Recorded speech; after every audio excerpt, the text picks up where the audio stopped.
Halo guys, bagaimana nih kabar kalian? Semoga kalian baik-baik saja ya, dan semoga kita semua selalu dalam lindungan Tuhan Yang Maha Esa. Di video kali ini, Mimin akan membahas alur cerita anime yang berjudul Mashle. Baiklah, daripada menunggu lama, langsung saja yuk kita bahas part satunya.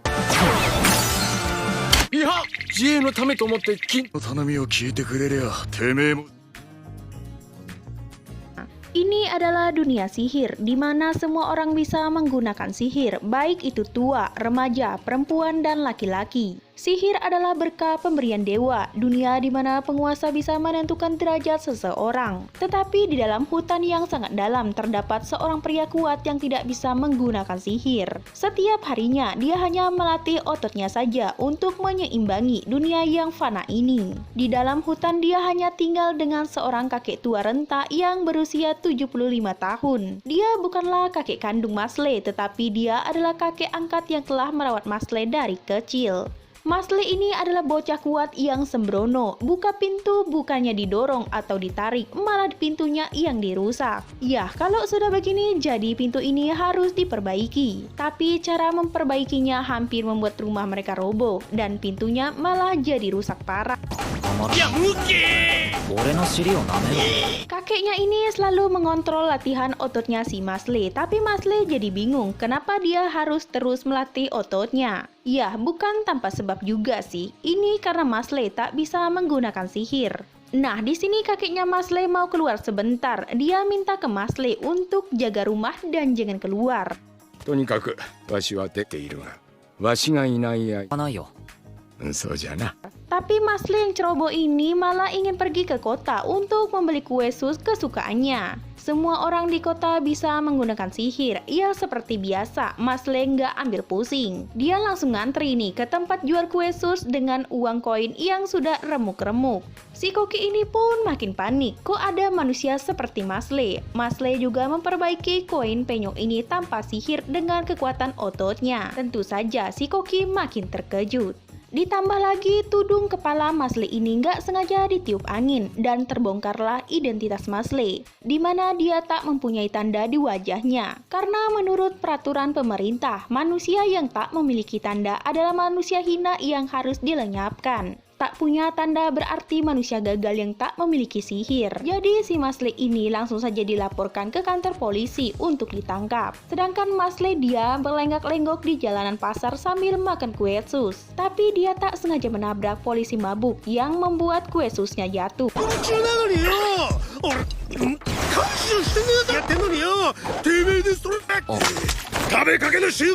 Polisi mabuk ini makin ngelantur ngomongnya, ditambah lagi kue susnya Mashle malah terjatuh dibuatnya. Mashle jadi kesal dan langsung saja merobek baju polisi ini dengan kekuatan ototnya. Dan tidak berapa lama, polisi hebat pun datang. Dia adalah Brad Coleman, panggil saja Coleman. Dia datang ke pasar ini untuk menangkap Mashle. Dia kaget juga di saat situasi genting begini, Mashle malah sibuk sekali memakan kue susnya. Dan tiba-tiba juga Mashle ini langsung dibawa kabur oleh kakeknya.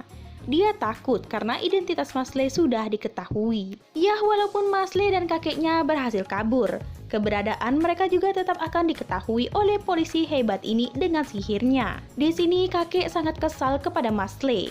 Mashle ini sangat ceroboh dan pastinya mereka akan diburu oleh para polisi. Mashle tak bisa apa-apa, dia hanya meminta maaf. Dan sebagai hukuman, kakek meminta Mashle untuk berlatih lebih giat lagi. Dan saat dari kota tadi juga, Mashle tak lupa membawakan oleh-oleh untuk kakeknya ini. Tapi tidak berapa lama, 3 orang polisi pun datang. Mereka pengen tahu Mashle lagi di mana sekarang. Sementara di hutan Mashle lagi sibuk nih ngelatih ototnya biar kuat. Dia mempercepat gerakannya biar cepat selesai, udah itu pulang ke rumah. Tapi di saat dia mau buka pintu, dia mendengar suara orang asing di dalam rumahnya. Rupanya sang kakek lagi dihajar habis-habisan oleh para polisi. Karena kakeknya ini ngotot nggak mau ngasih tahu keberadaan si Mashle, guys. Mereka menganggap kalau apa yang dilakukan kakek Mashle ini adalah tindakan kejahatan karena telah menyembunyikan si Mashle yang tidak punya tanda. Apapun yang terjadi, kakek Mashle ini nggak mau menyerahkan Mashle. Dia udah anggap Mashle seperti anaknya. walaupun mereka nggak sedarah, karena hanya Masle yang dia punya saat ini. Dia pun langsung berteriak meminta Masle untuk segera kabur. Bukannya kabur, si Masle langsung masuk saja. Dia langsung menghajar beberapa polisi yang ada di dalam rumahnya. Masle tak akan pergi karena bagi dia, kakeknya ini adalah satu-satunya keluarga yang dia miliki. Dan dia akan menghajar semua orang ini dengan kekuatannya. Si polisi ini langsung ketawa, Masle nggak bisa menggunakan sihir. Bagaimana dia bisa mengalahkan polisi hebat yang sangat menguasai sihir? Agak kocak emang guys. Tapi yang tidak disangka oleh polisi ini, Masle bisa menangkis semua serangan sihir darinya dengan kekuatan otot Masle. Si polisi ini makin kaget. Serangan selanjutnya juga bisa Masle tangkis. Bocah ini memang agak lain. Dia malah menjadikan serangan sihir Pak Polisi ini sebagai mainannya saja. Dan serangan terakhir, Masle melemparkan tongkat sihir milik kakeknya ini ke wajah polisi. Dan itu membuat wajahnya tergores.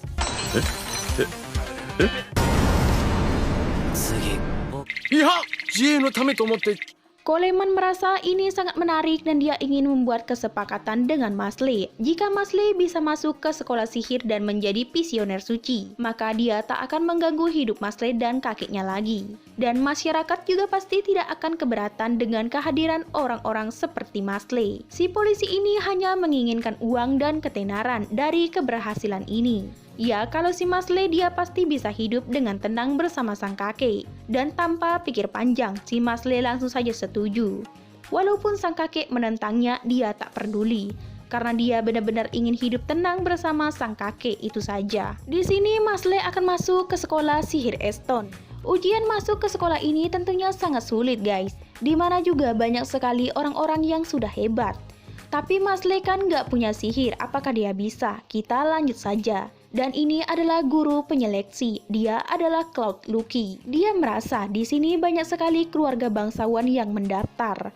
Bahkan putri wakil sekretaris biro sihir juga ada. Mereka semua adalah orang-orang yang terkenal di masyarakat. Tapi keberadaan Masle malah merusak pemandangannya. Agak aneh karena di tengah lapangan Masle malah sibuk buat ngelatih ototnya. Ditambah lagi dia malah duduk melayang tanpa kursi sambil membaca buku. Si Lucky makin heran si Masle ini niat lulus atau tidak. Dan ditambah lagi si Pak Polisi dan kakeknya malah ngintil di belakang Masle. Kan makin aneh. Mereka berdua ini agak khawatir sama Masle, takutnya si Masle ketahuan oleh sekolah sihir ini. Si Lucky nggak ambil pusing lah di sini, palingan Masle juga bakal gagal pikirnya. Dan di sini Lucky pun langsung saja muncul di hadapan semua calon siswa. Dia akan menjadi pengawas kali ini. Dia banyak sekali dipuja dan dipuji oleh calon murid di sana, tetapi tidak dengan Masle. Masle kayak bisa saja dengan Lucky, dan Lucky berencana untuk membuat Masle gagal masuk sekolah sihir. Ujian pertama, mereka semua akan menyusun huruf yang bergoyang di atas kertas guys. Semua orang sangat bingung tetapi tidak dengan Masle. Dengan kekuatan otot dia berhasil membuat tulisan ini tidak bergerak lagi. Benar-benar menakjubkan dan itu juga membuat Lucky kaget guys. Si Masle ini emang agak berbeda guys. Semua orang dibikin tercengang saat mengangkat batu dan lebih parahnya dia malah berlari di atas air tanpa sihir. Semuanya kaget bukan main dibuat Masle guys. Dan tentu saja itu membuat Lucky semakin kesal kepada Masle. Ujian selanjutnya mereka akan menyelesaikan labirin ini tepat waktu. Mereka harus berhasil keluar dari labirin ini tepat waktu.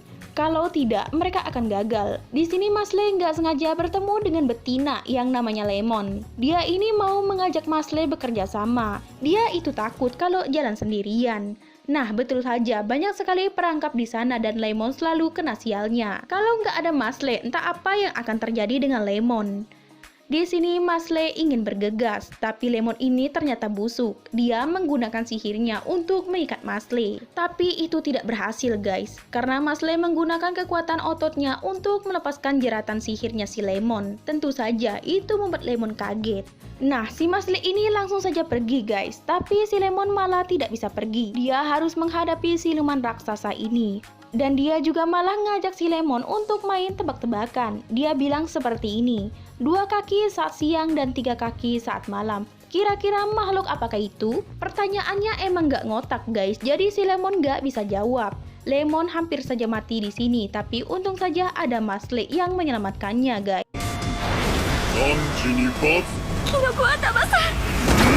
Dia langsung meninju makhluk ini sampai pingsan. Menurutnya, mana ada binatang yang seperti itu.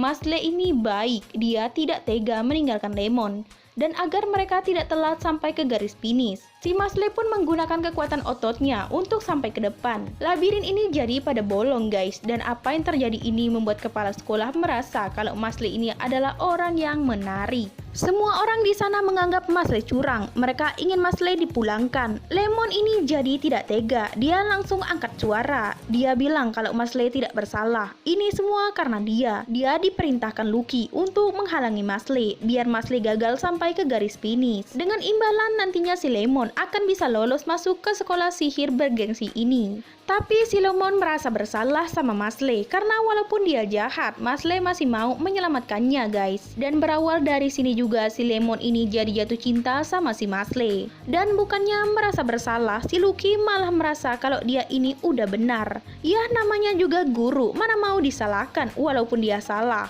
Di sini dia juga menggunakan kekuasaannya untuk menyakiti Lemon dan Masle. Tapi si Masle langsung gercep, dia patahkan saja tongkat sihirnya si Lucky. Jadikan si Lucky tidak bisa berbuat macam-macam lagi. Semua orang di sana sangat kaget. Lucky jadi semakin kesal dibuat Masle. Tapi tiba-tiba saja kepala sekolah Warbird datang. Dia sangat menyesali apa yang terjadi. Terlebih lagi ada kecurangan di sini. Dan ujian kali ini akan dia ambil alih. Dan sekarang mereka akan masuk ke sesi wawancara. Dan yang pertama wawancara adalah Masle. Dan di sini Masle pun langsung dibawa ke tempat wawancara. Di sana sudah ada banyak guru yang mewawancarainya. Mereka ingin tahu alasan Masle masuk ke akademi ini. Masle menjawab kalau dia hanya ingin hidup damai dengan keluarganya. Makanya dia masuk ke akademi sihir ini. Dan selanjutnya, apakah benar Masle menyelamatkan Lemon saat di labirin padahal dia saja tidak punya banyak waktu? Masle menjawab kalau dia tak menyelamatkan Lemon, dia akan menyesalinya nanti. Dan jawaban ini membuat kepala sekolah merasa kalau Masle adalah murid yang menarik. Dan di sini juga kepala sekolah ingin Masle melawannya. Ini adalah sihir kuno yang memindahkan jiwa orang yang paling disayangi oleh target ke dalam boneka. Dan benar saja kakek Masle malah menjadi pingsan. Mungkin arwahnya sudah masuk ke boneka tadi. Dan jika kepala sekolah menusuk pisau pada boneka ini, maka jiwanya tidak akan pernah kembali. Tanpa pikir panjang, Masle langsung saja ingin menghancurkan boneka ini dengan ototnya, guys. Tapi nggak berhasil. Tapi dia tak putus asa, dia menahan beban benda tajam ini dengan tangannya. Sampai-sampai tangannya terluka, guys. Masle tak peduli, mungkin saja ini kontes ketahanan. Setelah melihat ketulusan Masle ini, kepala sekolah langsung saja menghilangkan ilmu sihirnya nih, guys. Rupanya dia hanya ingin menguji Masle saja. Dia juga tak berniat untuk melakukan hal keji tadi. Tangan Masle yang terluka ini juga langsung diobati. Nah, kepala sekolah ini bertanya lagi, jika Masle harus melawannya suatu hari nanti bagaimana? Masle pun tanpa pikir panjang langsung menjawab kalau itu harus dia akan melawan kepala sekolah ini hingga babak belur. Wah, bocah ini memang tidak ada takut-takutnya. Dan karena kepolosannya ini juga, dia diterima di sekolah Eston. Dan si kakek juga sudah tersadar dari pingsannya. Di hari pertama belajar, murid-murid akan diajarkan bagaimana cara membuka gembok dengan sihir. Masle tak menggunakan sihir. Dia membuka gembok ini dengan ototnya. Guru hanya kesal saja karena caranya bukan begitu. Tapi Masle kayak tidak peduli, dia biasa saja. Dan itu juga membuat teman sebelahnya agak kaget. Di sini Masle ternyata satu kamar dengan Finn. Seperti biasa, Masle masih lupa cara membuka pintu. Dan itu membuat pintu kamar asrama mereka rusak. Di sini Masle juga memperkenalkan dirinya dan juga otot-ototnya. Semua otot Masle ini ternyata punya nama juga. Dan karena Masle anak baru dan Finn anak lama, Finn akan dengan senang hati memberikan arahan kepada Masle. Masle pun langsung bertanya saja bagaimana cara untuk menjadi visioner suci. Ya, di sini Finn pun langsung menjelaskan semuanya. Untuk menjadi visioner suci, mereka harus bisa mengumpulkan koin emas dengan cara menyelesaikan semua tugas dengan baik. Dan jika nilainya tidak sesuai standar tiap semester, maka akan dikeluarkan dari sekolah sihir. Dan karena Finn adalah orang yang baik, Masle pun menawarkan kue sus kepada Finn. Di pelajaran berikutnya adalah pelajaran cara terbang menggunakan sapu, karena Masle tak punya jadi dia meminjam punya Finn saja. Pertama-tama, mereka disuruh buat mengambil sapu dengan sihir, dan karena Masle nggak bisa sihir, jadi dia menghentakkan kakinya dengan kuat agar sapu itu terangkat, guys. Emang agak lain ini orang. Dan selanjutnya mereka akan adu kecepatan menggunakan sapu, dan ada satu murid yang ingin sekali menantang Masle. Dia amat tidak suka dengan Masle, dia ingin adu kekuatan di sini dengan Masle. Dan belum juga di hitungan ketiga, Masle malah sudah sampai di garis finish. Dan tentu saja itu membuat penantang Masle sangat kaget dong. Guru juga ikutan kaget, ini namanya rekor dunia. Finn bisa melihatnya dengan jelas saat hitungan dimulai, Masle melempar sapunya. Kemudian dia langsung melompat ke arah sapu. Padahal sebenarnya tidak begitu karena Masle kan tidak bisa menggunakan sihir. Dan di sini pihak penantang sangat kesal. Menurutnya Masle ini sangat curang. Tapi tidak berapa lama seorang pria berambut kuning datang. Dia adalah Kafil. Dan rupanya dia sudah mengincar Masle ini sejak pertama Masle masuk sekolah ini. Dan dia juga ingin mengajak Masle untuk berteman dengannya. Dan karena pelajaran ini sudah usai, jadi Kafil ingin mengajak Masle untuk bertemu lagi di lapangan ini setelah jam sekolah selesai. Rupanya pria tadi adalah suruhannya Kafil, dan karena pria songong ini kalah, jadi Kafil langsung saja menghajarnya. Di sini Masle penasaran siapa Kafil ini. Dia adalah anak pejabat tinggi di biro sihir. Jadi semua anak-anak di sekolah ini sangat takut kepadanya. Dan mereka juga bisa dikeluarkan dari sekolah ini kalau berani menentangnya. Dan wakil kepala sekolah juga mempunyai hubungan dekat dengan keluarganya. Dan sebagai murid lama, Finn sudah sering melihatnya. Tapi Masle tetap tidak peduli. Daripada menemui Kafil selesai jam sekolah, dia lebih memilih untuk membuat kue sus. Dia sangat berharap kalau kakeknya bisa menikmati kue buatannya ini juga. Dan dia harus menjadi murid terbaik di sekolah ini agar bisa mewujudkan impiannya untuk hidup damai bersama sang kakek. Sedangkan di halaman sekolah, Kafil benar-benar sangat kesal kepada Masle yang tidak kunjung datang. Dan di pelajaran berikutnya, buku si Masle malah jadi rusak. Dan si Kafil juga datang mengunjunginya. Dia pengen tahu kenapa nih si Masle nggak datang kemarin. Ya Masle memberikan jawabannya kalau dia lagi sibuk bikin kue sus. Nah di sini Kafil pun jadi agak kesal di sini. Dia mulai memancing Masle. Dia tahu kalau Masle ingin menjadi visioner suci. Kalau Masle mau, dia bisa merekomendasikan Masle ke orang penting yang dia kenal. Tentu saja Masle tidak menolak. Tetapi itu juga tidak gratis, ada syaratnya guys. Ya si Masle ini mulai menjadi budaknya si Kafil. Apapun itu Masle selalu menurutinya. Di hari berikutnya buku pelajaran Masle rusak lagi. Karena bukunya rusak, Masle pun nebeng sama si Finn guys. Masle juga berterima kasih atas pinjaman sapu kemarin. Masle benar-benar senang karena dia bisa berteman dengan orang baik seperti Finn ini. Dan Finn pun jadi sedikit tersentuh. Dan tingkah laku Kafil ini makin hari makin kejam kepada Masle. Tetapi Masle kayak tidak peduli dan biasa.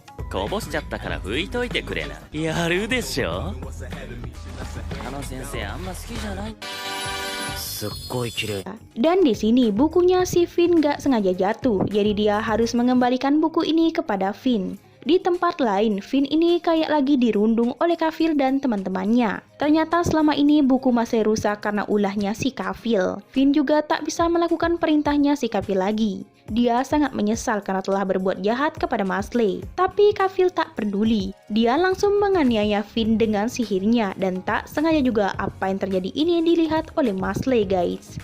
Masle terlihat kesal karena Finn diperlakukan gak baik sama si Kafil. Masle langsung menghampiri Finn dan di sini Finn mengakui kalau buku Masle rusak kemarin karena ulah dia dan Kafil yang menyuruhnya. Tapi dia sangat menyesali perbuatannya ini dan dia juga meminta maaf kepada Masle. Dan karena Kafil juga banyak omong bukannya minta maaf, Masle langsung saja menghajar Kafil ini. Yang seharusnya minta maaf itu adalah Kafil bukannya Finn. Semua murid di sana sangat kaget kalau Masle ternyata berani menghajar Kafil. Masle juga tak peduli kalau dia harus dikeluarkan dari sekolah ini. Dan tidak berapa lama wakil kepala sekolah datang. Dia sudah melihat kejadian ini dan ini dianggap sebagai kekerasan. Dan untuk Masle dan Finn, mereka akan dipanggil di rapat akademi. Ya tentunya mereka akan mendapatkan sanksi atau dikeluarkan. Dan untuk Kafil, dia akan diperlakukan berbeda sesuai dengan kasta. Masle tak pikir panjang, dia juga langsung menghajar wakil kepala sekolah ini. Dan tentu saja wakil kepala sekolah ini semakin kesal guys. Dia juga ingin menghajar Masle dengan sihirnya tetapi tidak berhasil. Masle lantas menggali lubang dan langsung mengubur wakil kepala sekolah ini. Wah, Masle ini benar-benar titisan psikopat guys.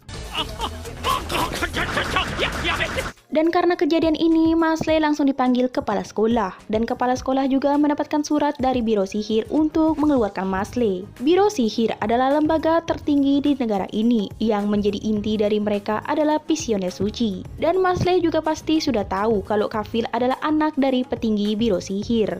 Dan dengan kata lain, Masle sudah melakukan sesuatu yang tidak bisa dimaafkan. Tetapi kepala sekolah juga punya hati. Masle tidak salah. Dia sangat menyayangkan kalau negara bekerja seperti ini. Dan kepala sekolah juga berpikir kalau orang seperti Masle harus menjadi Visioner Suci karena dia memiliki hati yang baik. Dan di sini kepala sekolah ingin Masle mendapatkan nilai terbaik di kegiatan sekolah dan tugas. Lalu kumpulkan koin sebanyak mungkin. Dan untuk wakil kepala sekolah dan Biro Sihir, dia yang akan mengurusnya. Dan setelah urusannya selesai, Masle pun langsung pamit pergi. Dan di keesokan harinya, seorang pria bernama Tom menghampiri Masle.